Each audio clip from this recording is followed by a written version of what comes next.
Today we're going to find out where body shops learn to lap weld, then tap and fill rust repairs and patch panel seams. On cars and trucks, where the quarter meets the roof, there's a welded seam known as a sail panel seam. That seam is made by stamping a flange or channel in one panel, laying the edge of the other panel in that valley, and welding. For more than 50 years, that low area was filled with lead and maybe even plastic filler. Here's an example of what that seam might look like. You have a quarter panel with a channel or a flange stamped in it. Then the roof is set in there. It's spot welded and filled with lead.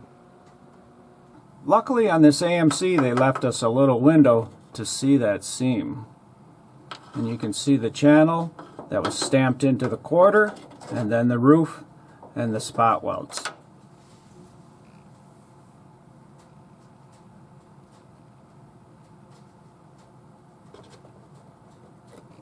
Here's a real close-up shot of that sail panel seam. Again, these seams were made for more than 50 years and nobody ever knew it. At the time there was no weld-through primer, and matter of fact it wasn't even painted back there.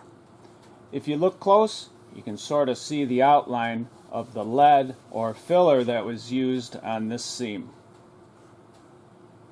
Here's a real close-up of that, and here's one edge and here's another edge, but no rust. On the other side I sanded it down a bit so you could see the lead, the metal, and plastic filler. I'm not sure if that was done at the factory or later on, but a magnet won't stick to the lead but does to the metal.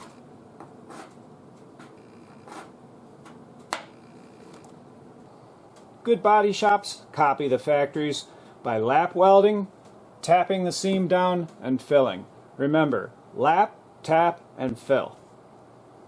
Butt welding has its place, such as panel edges, posts, and other areas that can't be tapped down, but lap welding should always be your first choice.